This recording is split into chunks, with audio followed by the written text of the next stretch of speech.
Please don't abandon us. Our daughter needs you. She's your daughter. She needs her father. Don't do this. Please stay. Come back. Don't leave us. Unaware his pregnant wife owned the $10 billion airline, Grant Hartwell dumped her at the airport gate with their sick daughter and told her she was nothing but excess weight he was finally cutting loose. In front of a packed terminal, he handed feverish little Ruby into her trembling arms, rested his hand on the mistress beside him, and let his mother spit the words that would echo through that gate for the rest of his life. Delia said nothing. She only cradled their sick daughter against the swell of the child she still carried and watched him board. But what Grant didn't know, what nobody scanning tickets or reading the departure board that morning could have guessed, was that every plane on that runway, every gate, every crew member in uniform, and the airline printed on his own boarding pass all answered to the plain, pregnant woman he had just thrown away. He thought he was walking toward first class. He had no idea he was walking away from the woman who owned the sky.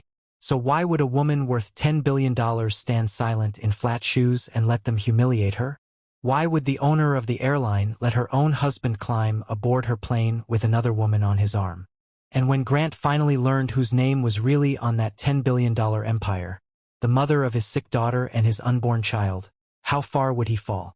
If you've ever been underestimated by people who never bothered to see your worth, stay until the very end. Terminal 4 was loud and bright that morning. Suitcase wheels buzzed across the floor. Somewhere a baby cried. A voice on the speakers called a name, then called it again. Hundreds of people rushed in every direction, chasing planes, chasing time. But near Gate 22, everything went quiet in one small circle.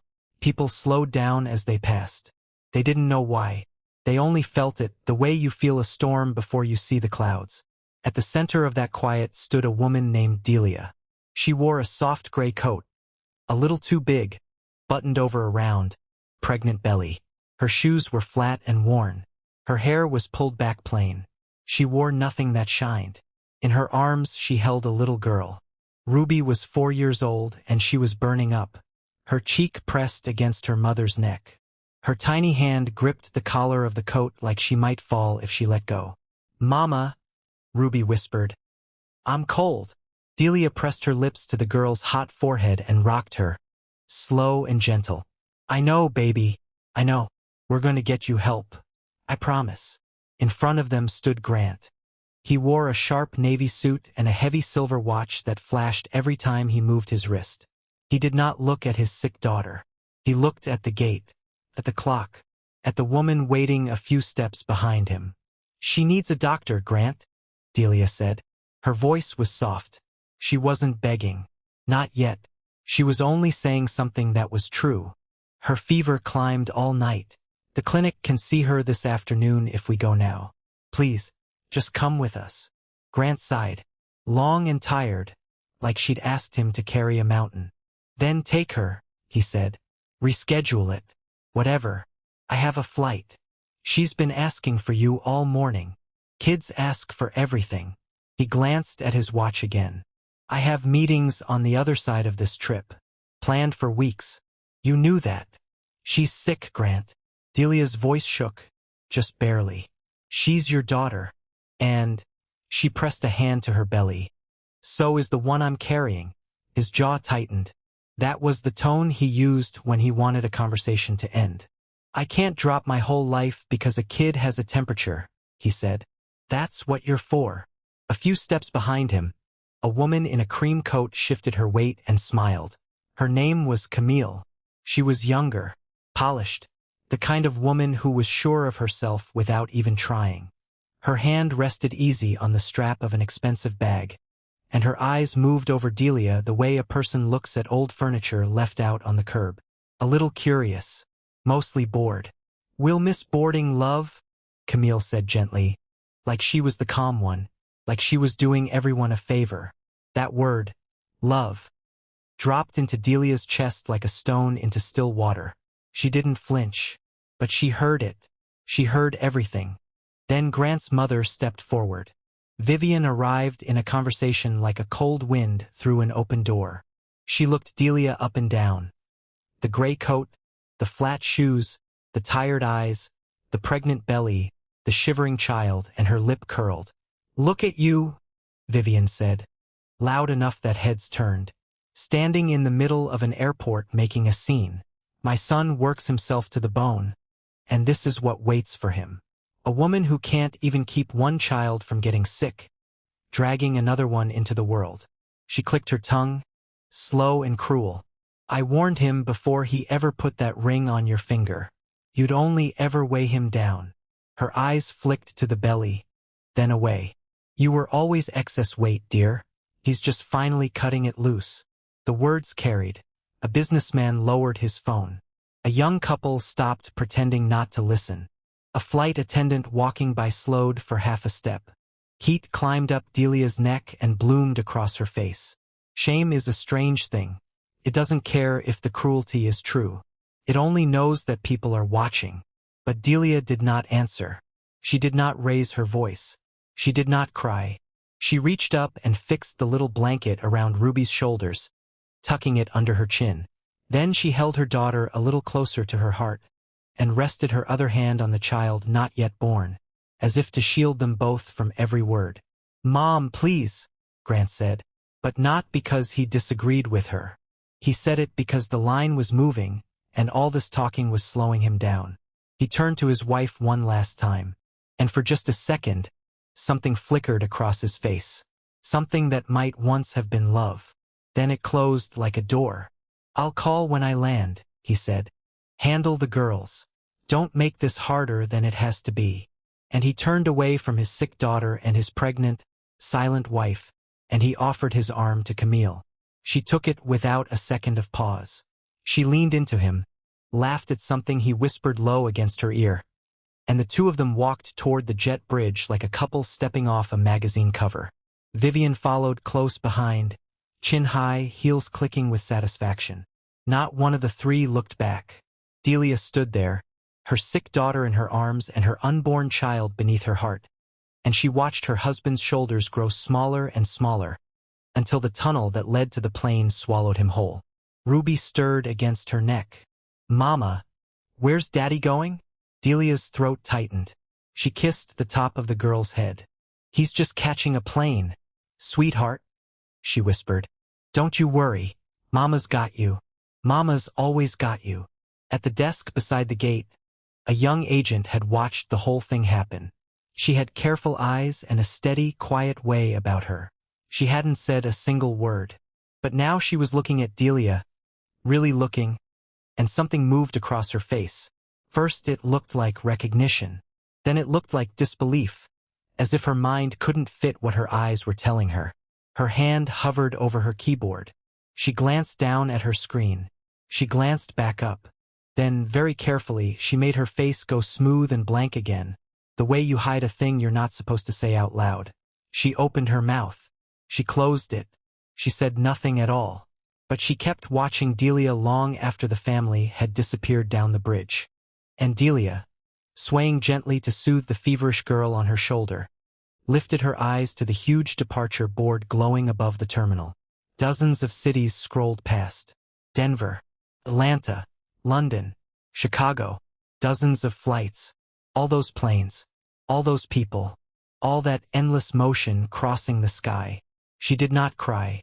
She breathed out slow through her nose, long and even, like she was setting down something heavy she'd carried far too long. Then she shifted Ruby's weight, laid a steadying hand on her belly, and turned toward the exit. Her flat shoes made no sound at all on the polished floor, because the woman in the plain gray coat had not always been quiet. She had only learned, over a long and careful life, that quiet is the safest place to keep the things that matter most. And the young agent at the desk had just recognized a face the whole world had been taught to look right past. To understand why Delia didn't cry, you have to understand where she came from. She grew up at the edge of an old airfield, in a little house where the windows shook every single time a plane lifted off. Her father was a big man with broad shoulders, and everyone at the field called him Big Ray. He started at the bottom. Before the sun came up, he loaded cargo, hauling heavy crates through the cold, dark morning, his breath fogging in the air. Later he learned engines. His hands were always stained with grease, always moving, always coaxing life back into machines that other men had given up on. They didn't have much. Some weeks the lights flickered because the bill got paid late. Dinner was often the same pot stretched across 3 nights. But Big Ray carried a dream far too big for that little house. And he carried it the way other men carry a lunch pail, every single day without complaint. One plane, he used to tell young Delia, sitting beside her on the worn porch step while the sky turned the color of fire. I started with one plane that could barely get off the ground. They laughed at me, a cargo loader who wanted to own the sky. They said I'd lost my mind. Then he'd smile, slow and certain. But I knew something they didn't.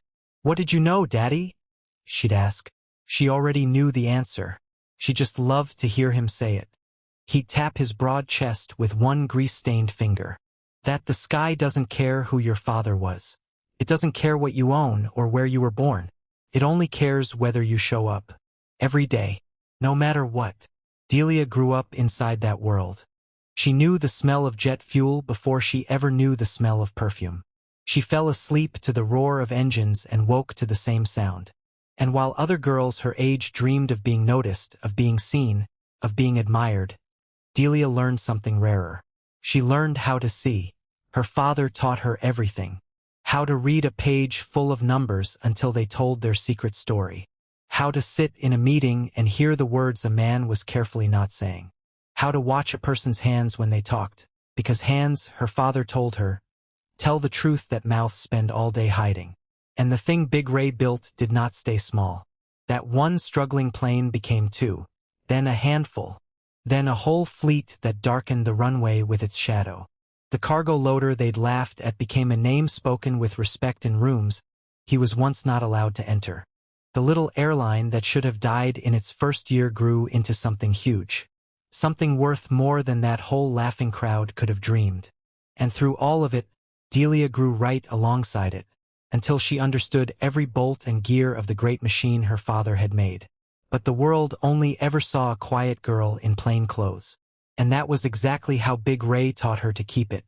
The night before he died, small and frail in his bed, his strong hands finally still, he pressed something cold into her palm.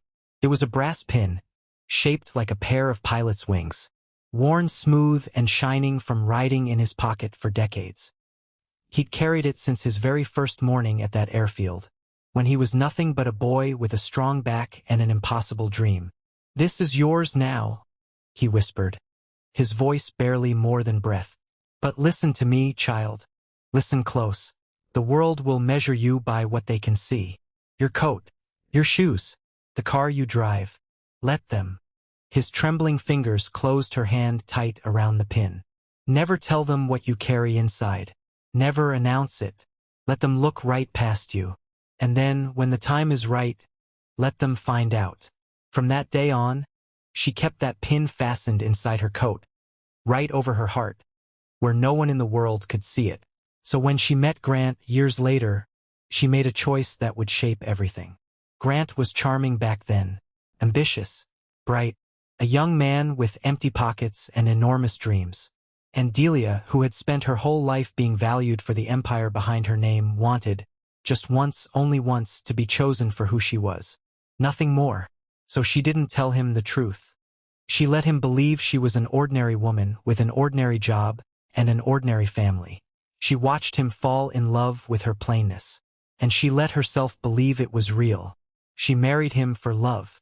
Only love. And she folded the entire sky inside her gray coat, tucked quietly beside her father's brass wings. Then came the cruelest twist of all, the one Grant never once saw.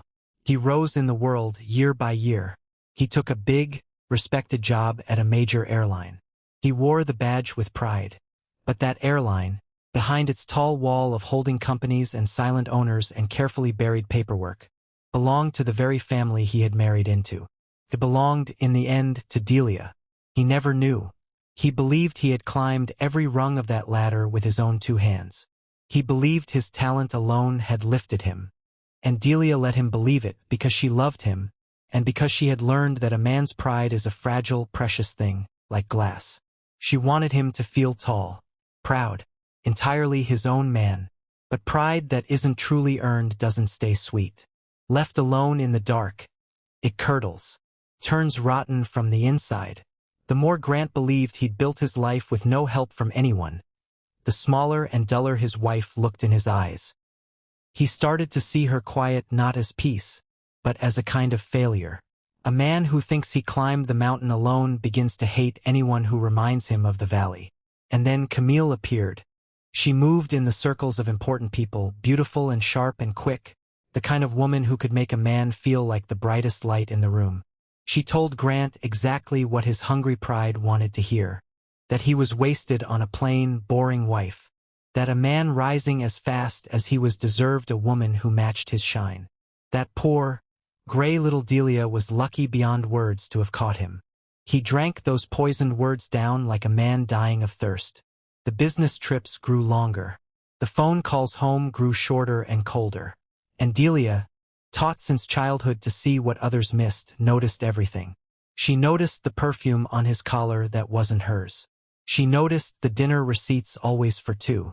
She noticed the way his eyes went distant at the table, like his body sat across from her while his heart had already boarded a flight somewhere else. She saw all of it. That had always been her gift, and it had always been her wound. She couldn't stop herself from seeing the truth, even on the nights she prayed to be blind. Then Vivian moved into their home. To help, she said, with a bright and gracious smile. But help was the last thing she came to do. She came to rule. She rearranged the kitchen Delia had kept for years.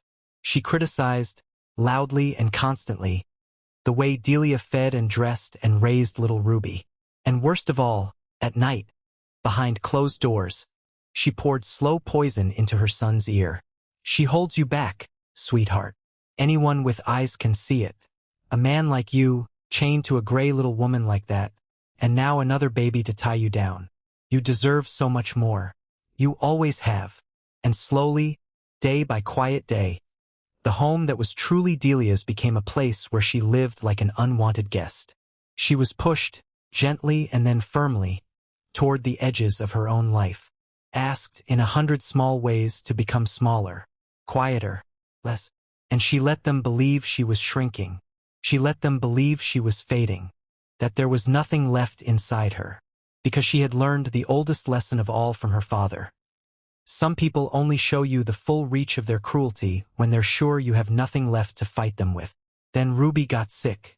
Not the small passing sickness of one feverish morning. Something deeper. Something frightening. Something that meant doctors and tests and waiting rooms, and worry that sat on the chest like a stone. And through every moment of it, Delia was completely alone. Pregnant, exhausted, holding one child's hot little hand while another grew beneath her heart. She sat in hard plastic chairs under cold white lights while her phone lit up with photos Grant had posted from a sunny beach. In every picture, Camille laughed in the surf beside him, golden, careless, while his sick daughter shivered in a hospital across the country. Then one evening, a sharp-suited lawyer that Vivian had quietly hired slid a stack of papers across the dining table. Sign the house over, the papers said, in cold and tidy language. Step aside. Make this simple and clean. Disappear, the papers meant, though they were too polite to use the word. Delia looked down at those papers for a long, long time. The clock on the wall ticked. Ruby slept fitfully in the next room. The baby shifted inside her. And something deep inside Delia went very, very still. Not broken. People expected broken. Broken would have been easy for them to handle. No. This was the stillness of the air just before a great storm turns, and changes the shape of everything in its path. She did not sign. That night, after Ruby had finally fallen into a deep, easier sleep, her fever broken at last, Delia sat alone in the dark of her living room.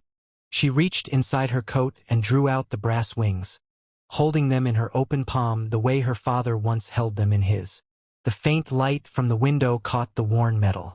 She thought about all the years she'd spent being quiet, all the times she'd let them measure her by the gray coat and the flat shoes and the bowed, patient head. Then she thought about her children, about Ruby watching, learning, even this young, exactly what a mother is worth, from the way the world chose to treat hers. and about the baby coming soon into a world that had just tried to throw its mother away. And Delia picked up her phone. The person on the other end answered before the first ring even finished, because some calls in some lives are always answered first. "It's time," she said. 2 words. Nothing more. Then she set the phone gently down on the table, beside her father's wings. And for the first time in what felt like 100 years, Delia smiled in the dark. 3 weeks later, the airline threw a gala. It was the kind of glittering night that fills a grand hall with golden light and soft music and the most important people in the city. All of them wrapped in clothes that cost more than most families see in a year. The night celebrated the airline's record-breaking year, its bright future stretching ahead like a runway into the sun. Everyone who mattered was there beneath the chandeliers. Grant made very sure that he was too. He arrived with Camille draped on his arm like a prize, wrapped in a gown that shimmered with every step. Vivian sailed in beside them, glowing with a pride she had not earned. This, Grant believed deep in his chest, was the world he was always meant to belong to. He moved through the crowded room, shaking hands too eagerly, laughing a beat too loudly, his eyes bright with the certainty that he had finally arrived at the top of everything. "To think where you started," Camille murmured, her painted lips close to his ear, her eyes sweeping across the rich room. "A nobody from nowhere. And look at you now, standing at the very top of it all." He believed her completely. That had always been his weakness. He believed every soul who flattered him, and dismissed the only one who had ever told him the truth. Then the warm lights began to dim. A hush rolled across the crowd like a wave pulling back from the shore. The host stepped up to the gleaming microphone at the center of the stage. "For many years," the host began, his voice carrying to every corner of the silent hall, "this airline has been guided by a single steady vision, a vision that began decades ago, with one struggling plane, and one stubborn man who refused, against every reasonable odd, to quit." A murmur of appreciation moved through the crowd. Most of you have never met the person who carries that vision forward today. By her own choice, she has stayed out of the spotlight, steering this great company quietly, brilliantly, from behind the scenes, asking for no credit, no applause. Grant clapped along politely, his mind half on the champagne in his hand and the woman on his arm. Owners and chairmen meant very little to him tonight. He was here to be seen, not to admire someone else. "But tonight," the host said, and something in his voice made the whole room lean in. "For the very first time, she has agreed to step into the light." He paused. "Ladies and gentlemen, please welcome the heart, the vision, and the owner of everything you see around you, Delia Hartwell." A single bright spotlight swung up and found the top of the grand staircase. And Delia walked down. The gray coat was gone. The flat shoes were gone.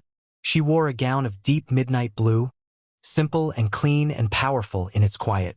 One hand rested softly on the gentle curve of her belly, carrying the future as she came. Her shoulders were straight. Her chin was level. Her steps were certain. And there, gleaming on her lapel for all the watching world to see at last, caught in the bright white light, was a small brass pin, shaped like a pair of wings. The room erupted into warm applause. Phones and cameras rose into the air. People who had walked past this woman 100 times, who had brushed by her on the street and looked clean through her, now leaned forward in their seats, straining to see the face of the woman they had never once bothered to truly look at. Grant's champagne glass froze halfway to his open mouth. His mind rejected it violently, the way a body rejects a thing it cannot survive believing. It wasn't possible. Couldn't be. His wife. His plain, gray, boring wife in her flat shoes. The woman he had left standing at a departure gate, pregnant, holding a sick and crying child, while he walked off laughing with someone else. But it was her. There was no mistaking her now. Calm, radiant, unhurried, looking out across the vast and glittering room that belonged, every single inch of it, to her. Camille's bright smile slid off her face like wet paint down a window pane. Vivian's jeweled hand flew up to grip the pearls at her own throat. And Grant simply stood frozen in the middle of the crowd, the truth crashing over him slowly, in a great and terrible wave that stole the air from his lungs. Delia reached the bottom of the staircase. The applause settled into a hush of anticipation. And then, somewhere in the silence, the first phone buzzed. It was Grant's. He looked down on instinct. A message from the airline's own internal system glowed on the screen. His executive flight privileges had been reviewed and revoked. Effective immediately, he stared, his brow furrowing. Then the phone buzzed again.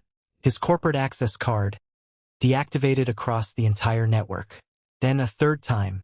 The private jet he had quietly booked for next week, a sunny escape to the coast with Camille, was no longer authorized. Grounded. And then, one after another, the notifications came faster than he could read them. His name flagged at every gate. His clearances stripped. His standing dissolved. One by one, screen by screen, in perfect cold silence, the very system Grant had used to feel so powerful, so tall, turned itself against him and locked him out. The status that had let him sneer at his own wife and walk away from his own sick daughter was being peeled off him in real time. Quietly, mechanically, without a single voice being raised anywhere in the room. He looked up slowly from the dark screen, his face drained of all its color, and he met his wife's steady eyes across the bright and crowded hall. Delia did not shout. She did not point a finger. She did not let a single drop of triumph touch her face. She simply looked at him, the way a person looks at something small they once badly mistook for something large and important. "You said I was excess weight," she said. Her voice was quiet and even, but the hall had gone so completely silent that every soul in it heard each word land. "You were right, Grant. I was carrying a great deal you never knew about." She let the silence stretch, long and deliberate, until the whole room held its breath. Then she rested her hand once more on the child beneath her heart. "Our children, and the airline you flew on this morning." Then she turned away from him. She turned her back on her husband, his mistress, and his mother, as though they had simply ceased to exist. She lifted her glass to the room full of important people, and she smiled at them, warm and gracious and free, as if Grant weren't worth the cost of one more second of her time. After that night, the fall came fast, and it came hard. Grant lost the job he had always believed he earned with his own talent. The truth was it had only ever been his because of the family he married into. Now that door had swung shut and locked behind him forever. Without the title, without the access, without the airline's name behind him, he was revealed at last for exactly what he was. A man in an expensive suit with nothing inside it. Camille didn't stay to watch him sink.